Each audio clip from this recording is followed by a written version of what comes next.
Hello student, welcome back to another video. तो आज की वीडियो में हम आपके साथ डिस्कस करने वाले हैं, हमने जो नया बैच स्टार्ट किया हुआ है 2024-25 के लिए बीए थर्ड सेमेस्टर में मिडाइवल हिस्ट्री की क्लास आज हम लेने वाले हैं। मिडाइवल हिस्ट्री का सिलेबस ऑलरेडी हमने डिस्कस कर लिया है। आज हम डिस्कस करने वाले हैं यूनिट नंबर 1। तो अगर आपने सिलेबस नहीं देखा है तो जरूर देख लीजिएगा, जिससे आपको एक आइडिया हो जाए कि क्या क्या चीजें हम पढ़ते जा रहे हैं और कौन सी चीजें अभी बची हुई हैं पढ़ने को। ओके, तो यूनिट नंबर 1 जो है हमारा, ये है अराइवल ऑफ यूरोपियन कंपनीज, यूरोपीय कंपनियों का आगमन, कि यूरोपीय कंपनियां भारत में कब आई, कैसे आई और उनका प्रोसेस क्या रहा। क्योंकि जो भी भारत में आए और भारत पे जिन्होंने कुछ भी टाइम तक शासन किया, वो जब शुरू में आए थे तो वो आए थे कंपनी के रूप में कि हम व्यापार करने के लिए आए हैं। धीरे धीरे व्यापार के माध्यम से उन्होंने इस तरह की सिचुएशंस क्रिएट कर दी कि उन्होंने शासन करना ही स्टार्ट कर दिया कुछ कुछ पार्ट्स पर। तो जैसे अगर हम भारत की बात करें कि सबसे पहले यूरोपीय कंपनियां इंडिया में आई, बट अगर आप देखोगे कि पहले टाइम पीरियड में पता ही नहीं था लोगों को कि वो कहाँ पे हैं। जो जहां पे है बस उतने ही एरिया के बारे में जानते हैं। समुद्र के उस पार कौन होगा, क्या होगा, कैसा होगा, उस चीज के बारे में ज्यादा पता नहीं था। तो भारत की भी जो खोज हुई यूरोपीय देशों के लिए, तो यूरोपीय देश वालों ने भारत की भी खोज किया था। वो किया था 1498 ईस्वी में। उससे पहले किसी को कुछ पता ही नहीं था कि भारत भी एग्जिस्ट करता है। तो सबसे पहले भारत की खोज करने वाले व्यक्ति कौन थे? Vasco D gamma. Vasco D gamma ने भारत की खोज की थी। और ये खोज क्यों किया था? ये खोज करने की जरूरत उन्हें पड़ी जब 1453 ईस्वी में कुस्तुबुनिया पे क्या हुआ, तुर्कों का अधिकार हो गया। और जो यूरोपीय मार्ग था पूरा वहीं से कुस्तुबुनिया से होकर के ही गुजरता था। तो जब वहां पर तुर्कों का अधिकार हो गया, उन्होंने पूरी तरह से वो पूरा स्पेस ही बंद कर दिया कि अब उधर से कोई भी व्यापार नहीं हो सकता है। तो जब एक रास्ता बंद होगा तो ही हमें दूसरे रास्ते की खोज की तलाश होती है और हम दूसरा रास्ता खोजते हैं कि यार अब व्यापार तो करना ही है, तो अब कौन सा दूसरा रास्ता खोजा जाए और दूसरे रास्ते से हम व्यापार कर सकें। और इस तरह के व्यापारिक रास्ते खोजने के लिए बहुत सारे नाविक जो थे उस समय, वो लोग निकलते हैं कि यार देखते हैं और कोई रास्ता जो हमें दूसरे देशों से कनेक्ट कर सकता हो। और इस खोज में लोग निकलते हैं और इस खोज में जो है पुर्तगाल के कई सारे नाविक निकलते हैं। शुरुआत वहीं से होती है। अमेरिका की खोज करने वाला कोलंबस हो या इंडिया की खोज करने वाला वास्को डी गामा, दोनों ही पुर्तगाल से ही कनेक्ट होते हैं। तो पुर्तगाली नाविक काफी उस समय सक्षम थे और तो वो निकलते हैं और उनको उनकी गवर्नमेंट, उनके राजा की तरफ से सपोर्ट भी मिलता है। हर एक चीज जो भी उनको चाहिए है वो उनकी राजा की तरफ से मुहैया कराया जाता है उनको। तो इस तरह से वास्को डी गामा निकलता है पुर्तगाल से और 17 मई 1498 ईस्वी को ये पहुंचता है भारत के कालीकट तट पर। कालीकट बेसिकली आज का जो कोलकाता है उसी को कालीकट के नाम से उस समय जाना जाता था। तो ये 1498 को 17 मई को ये पहुंचता है कालीकट के तट पर। और वहां पर थेमोरिन जो उस समय वहां का राजा था, उसने इसका काफी स्वागत किया, क्योंकि भारत में प्राचीन समय से ये चला आ रहा है कि अतिथि अगर कोई आ रहा है, कोई मेहमान आ रहा है तो उसका स्वागत करना है। तो जो वहां का कालीकट का राजा था थेमोरिन, इसने भी स्वागत किया। और जो ये वास्को डी गामा था, इसको भारत तक लाने के लिए, भारत का रास्ता या डायरेक्शन दिखाने के लिए कि यहाँ पर कोई जगह ऐसी है भी, ऐसी एग्जिस्ट भी करती है, उसमें हेल्प किया था एक गुजराती पथ प्रदर्शक था अब्दुल मजीद। इसने जो है वास्को डी गामा की हेल्प किया था कि यहाँ पे एक तट है जहां पर तुम्हारे लिए ठीक होगा, एक बार व्यापार के लिए आप देख सकते हो। तो फिर जब ये वास्को डी गामा भारत पहुंचता है तो इसने थेमोरिन के राजा से यहाँ पर बसने और व्यापार करने के लिए इजाजत मांगी कि हम यहाँ पे क्या बस सकते हैं और व्यापार कर सकते हैं। तो थेमोरिन ने यहाँ पर वास्को डी गामा को बसने और व्यापार करने की आजादी दे दी कि ठीक है तुम रह सकते हो, बस सकते हो। लेकिन इस बात से अरब व्यापारियों को ये बात काफी नापसंद आई और वो नाराज हुए इस चीज से, क्योंकि इससे पहले भारत से मसालों का जो भी कारोबार होता था वो अरब देशों में ही जाता था, क्योंकि अरब देशों तक हमारा जो कनेक्शन है वो थल मार्ग से है, जमीन से है। तो अरब के व्यापारियों को काफी नापसंद आया कि यार कुछ और दूसरे बंदे भी आ गए हैं जो इस मार्केट में रहेंगे तो हमारी वैल्यू कम होगी या हमारे ट्रेड में हो सकता है ज्यादा पैसे हमें देने पड़े। तो इस तरह से इन लोगों को ये पसंद नहीं आया। और ये जो वास्को डी गामा है या फिर भारत से जो भी ज्यादातर चीजें भारत से बाहर जाती थी उस समय एक्सपोर्ट के लिए, वो मसाले और जड़ी बूटियां ही होती थी। तो वास्को डी गामा ने भी मसाले और जड़ी बूटियों का व्यापार किया और वो यहाँ से मसाले और जड़ी बूटियां लेकर के वापस जाता है अपने देश। और वहां पर जब ये सेल करता है तो जितना भी इसके आने जाने का पूरा खर्चा था ना, जितना भी इसने खर्च किया था व्यापार करने में, आने में, उसका 60 गुना लाभ ये कमाता है जब ये जाकर के पुर्तगाल में इन चीजों को बेचता है। तो जब इसने इतना लाभ कमाया तो वहां पर काफी लोगों में ये दिलचस्पी आ गई कि यार ये कहाँ गया हुआ था, ये कौन सी जगह पे गया हुआ था जहां से वो ये चीजें लेकर के आया और ये इतना अमीर हो गया है। और इस वजह से वहां के लोगों का इंटरेस्ट बढ़ता है कि चलो हम भी चलेंगे। और इस तरह से पुर्तगाली भारत आते हैं। तो अभी हम केवल ओवरव्यू समझ रहे हैं कि किस तरह से इन लोगों का आगमन स्टार्ट हुआ। अब जो ये पुर्तगाली आया, वास्को डी गामा आया, इसने अपना व्यापार किया और वास्को डी गामा वापस गया और अपना लाभ कमाया, मुनाफा कमाया। इसके बाद जो अगर पुर्तगाल साम्राज्य की बात किया जाए तो इसमें अल्बुकर्क का नाम बहुत इंपॉर्टेंट आता है। ये क्या होता है, इसको कहते हैं वास्तविक पुर्तगाली संस्थापक। यानी कि ये जो वास्को डी गामा आया, इसने तो व्यापार किया और चला गया, लेकिन जो एक राज्य की स्थापना करना हो या एक पुर्तगाली साम्राज्य के संस्थापक के रूप में अल्बुकर्क को ही देखा जाता है। 1509 में अल्मीडा के स्थान पर इसको गवर्नर बनाया गया और ये ऑलरेडी अल्बुकर्क भारत आ चुका था 1503 ईस्वी में नाविक बेड़े के साथ। नाविक बेड़े का नायक बनकर के आ चुका था, बट उस समय उसकी वो उपलब्धि नहीं थी कि उसको गवर्नर बनाया जाए। लेकिन 1509 में इसको गवर्नर बना दिया जाता है क्योंकि इसके अंदर काफी एबिलिटीज रही, जो इसने 5-6 सालों में काफी अपने आप को प्रूव किया कि हाँ मैं ये गवर्नरी का के लायक हूं। तो वहां पर इसको गवर्नर बना दिया जाता है अल्मीडा को हटा करके। तो इसने गोवा को अपना मुख्यालय बनाया क्योंकि गोवा से ही मैक्सिमम ट्रेड होता था, जो भी यूरोपियन कंट्रीज थी वहां पे।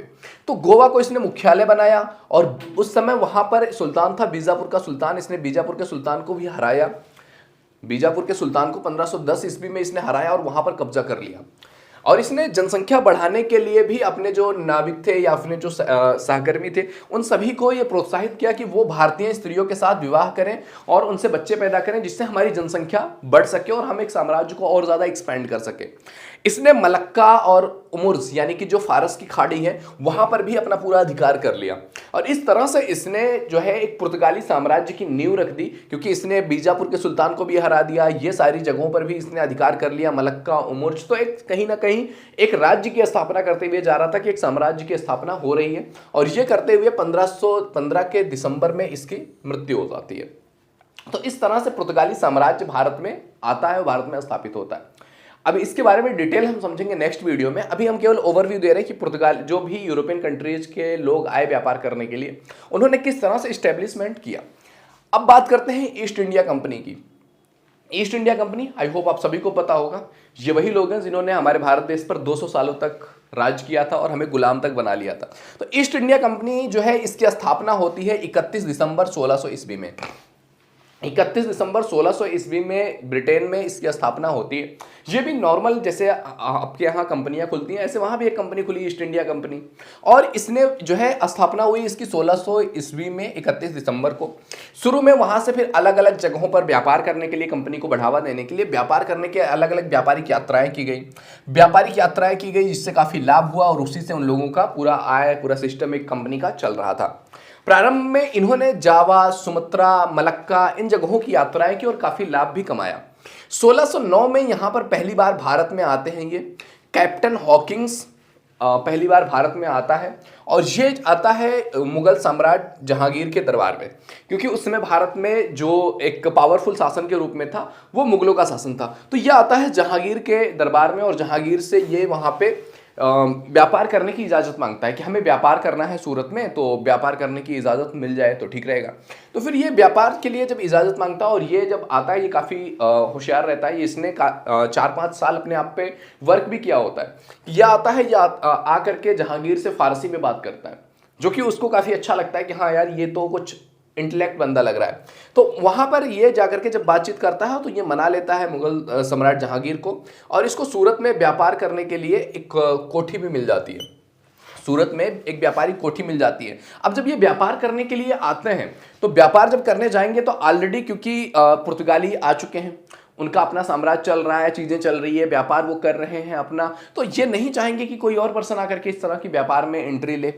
पुर्तगालियों से तो इनकी शत्रुता हो जाती है और सूरत के जो व्यापारी थे उन्होंने भी इसका विरोध किया कि ये नए व्यापार करने के लिए, क्योंकि ये पहले आए हुए थे सेंट का व्यापार करने के लिए, परफ्यूम का, फिर धीरे धीरे इनका एक्सपेंड होता रहा, तो उन्होंने सूरत के व्यापारियों ने भी इसका विरोध किया कि नहीं नहीं ये चीज़ें नहीं होंगी। फिर इसके बाद क्या हुआ, जब इतना सारा विरोध देखने को मिला, फिर जो है जहांगीर ने अनुज्ञा से इनकार कर दिया कि नहीं, आज्ञा नहीं है, व्यापार नहीं करना है आपको। फिर वो चला जाता है। फिर 1611 में हॉकिंस वापस आता है, वापस इंडिया आता है और 1612 में पुर्तगालियों को वो परास्त करता है। मतलब अगली बार जब आया, इसने उसको पता था कि पुर्तगाली यहाँ पे प्रॉब्लम क्रिएट कर रहे हैं, तो ये पूरी तैयारी के साथ आया 1611 में और 1612 में ही पुर्तगालियों को हरा दिया। 1613 में जब उसने पुर्तगालियों को 12 में हरा दिया तो फिर इसने जहांगीर से फिर से आज्ञा ली और फिर उस समय आज्ञा मिल गई। फिर इसके बाद धीरे धीरे इन लोगों का व्यापार चलता रहा। सर टॉमस रा, जिसको इंग्लैंड के राजा के दूत के रूप में ये जहांगीर के दरबार में आता है, सर टॉमस रा, और यहां पर 1615 से लेकर के 1619 तक जहांगीर के दरबार में रहता है। और इसका जो कोशिश होता है, इसका रहने का दरबार में यही मकसद होता है कि किसी तरह से जहांगीर से संधि कर ली जाए, और इस संधि की कोशिश में ये 4 साल रह जाता है कि किसी तरह से इनको मना लिया जाए, लेकिन वो नाकाम रहता है। संधि तो नहीं हो पाती है, लेकिन कंपनी के लिए वहां पे रहते हुए कुछ रियासतें लेने में सफल हो जाता है कि कुछ रियासतों को जहांगीर ने इसको गिफ्ट ही कर दिया कि ठीक है, तुम इन रियासतों पर अपना काम कर सकते हो, व्यापार कर सकते हो, और तुम्हारा एक राज्य है वहां पर। तो इसने संधि तो प्रॉपर नहीं हो पाई कि मिल करके काम किया जाए, लेकिन कंपनी के लिए इसने कुछ रियासतें लेने में सफल हो गया। कुछ रियासतें ली और धीरे धीरे अलग अलग रियासतें होती गई, धीरे धीरे सेना आने लग गई वहां की, ब्रिटेन की, और इस तरह से ऐसा सिस्टम इन्होंने क्रिएट कर दिया कि धीरे धीरे ये भारतीय राजाओं से भी ज़्यादा पावरफुल होते चले गए। और एक टाइम ऐसा आता है 100 ईयर्स के आसपास कि इन्होंने ऐसी सिचुएशन क्रिएट कर ली कि ये भारत पर ही, जिन राजाओं से ये आज्ञा लेकर के आए थे, उन्हीं पर काबिज हो गए। अब बात करते हैं इसके बाद ईस्ट इंडिया कंपनी के बाद डुप्ले, जो कि फ्रांसीसी कंपनी का संस्थापक था। 1697 में इसका जन्म होता है। 1697 में ये जन्म लेता है, और ये होता है कौन? फ्रांसीसी ईस्ट इंडिया कंपनी के डायरेक्टर जनरल का बेटा। फ्रांसीसी ईस्ट इंडिया कंपनी के डायरेक्टर जनरल का बेटा होने के नाते इसको वो एज मिलता है, और 1720 में पौंडीचेरी का इसको उच्च अधिकारी बना दिया जाता है। 1720 में ये उच्च अधिकारी बनता है। 1726 में इसके ऊपर कुछ आरोप लगते हैं कि ये अच्छा मतलब निर्देशक नहीं है, या फिर अच्छे तरीके से ये वर्क नहीं कर पा रहा है, या से नहीं चला पा रहा है चीज़ें। लेकिन ये जो इसके ऊपर आरोप लगते हैं वो निराधार साबित होते हैं। 1730 में इसको चंद्रनगर का गवर्नर बना दिया जाता है। 1741 में फ्रांसीसी बस्तियों का निर्देशक करने का काम इसको दिया जाता है, और 1754 तक ये पूरी तरह से फ्रांसीसी राज्य की स्थापना करता है भारत में। प्रशासन क्षमता इसमें काफ़ी कुछ देखने को मिलती है। फारस की खाड़ी से लेकर के चीन, तिब्बत, हर जगह से व्यापारिक संबंध भी स्थापित कर लेता है, क्योंकि एक इंसान जिसमें प्रशासनिक क्षमता है ना, वो प्रशासन तो स्थापित करता ही है, राज्य तो स्थापित करता ही है, दूसरी चीज व्यापार पे भी ध्यान देता है, क्योंकि अगर पैसे आएंगे, व्यापार होगा, तो ही एक राज्य समृद्ध बन सकता है, बेटर हो सकता है। तो इसने राज्य बढ़ाने पे भी फोकस किया, और व्यापार भी चीन, तिब्बत, हर जगह से व्यापार की सुविधाएं भी क्रिएट की।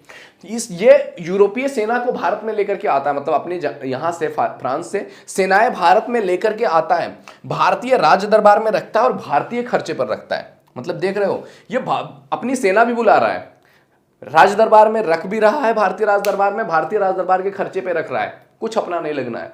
और सेना इसकी आ गई है। अब सेना आ गई है इसकी, तो बात भी इसकी ही सुनेगी, भले ही वो खा किसी की और की रहे, लेकिन बात सुनेंगे इनकी। तो इस तरह से ये पहला ऐसा बंदा बनता है जो इस तरह का काम करने में सफल होता है कि अपना कोई खर्चा नहीं करना, अपनी कंपनी चल रही है, हर जगह से कमाई आ रहा है, पैसे आ रहे हैं, समृद्ध बन रहे हैं, और जहाँ खर्चे वाली बात है, अपनी सेना तो है ही, और उस सेना पे जो खर्च हो रहा है वो भारतीय राज दरबार, मुगल दरबार से हो रहा है। तो इस तरह से ये पहला अधिकारी बनता है, और ये यूरोपीय साम्राज्य की, फ्रांसीसी साम्राज्य की बुनियाद बनता है, फ्रांसीसी साम्राज्य की नींव रखता है। तो इस वीडियो में हमने समझ लिया कि किस तरह से पुर्तगाली, ईस्ट इंडिया कंपनी, फ्रांसीसी कंपनी ये भारत में आए, और इन्होंने भारत में शुरुआत कैसे की, किस तरह से भारत में रहे। अब बात करेंगे अगले वीडियो में एक एक के बारे में डिटेल में कि पुर्तगाली किस तरह से भारत में आए, किस तरह से इन्होंने शासन किया, किस तरह से पुर्तगालियों का अंत हुआ, वो सारा कुछ डिटेल वीडियो हम अगले वीडियो में जानने वाले हैं। उसके बाद हम ईस्ट इंडिया कंपनी के बारे में जानेंगे, फिर फ्रांसीसी कंपनी, डच कंपनी, कई सारे यूरोपियन कंपनीज भारत में आई थी और उन्होंने काफी टाइम पीरियड तक शासन भी किया था। तो वो हम डिटेल में जानने वाले हैं एक वीडियो में। तो आई होप ये वीडियो में समझ में आया होगा। वीडियो पसंद आए तो लाइक जरूर कीजिए, पहली बार इस चैनल पे आए तो please visit the channel. If you think it is valuable तो आप सब्सक्राइब कर सकते हैं, एंड आने वाली वीडियोज का आपको नोटिफिकेशन मिलता रहे, इसके लिए चैनल को सब्सक्राइब करके बेल आइकन जरूर हिट कर लीजिएगा। ओके, तो मिलते हैं आपसे अगले वीडियो में।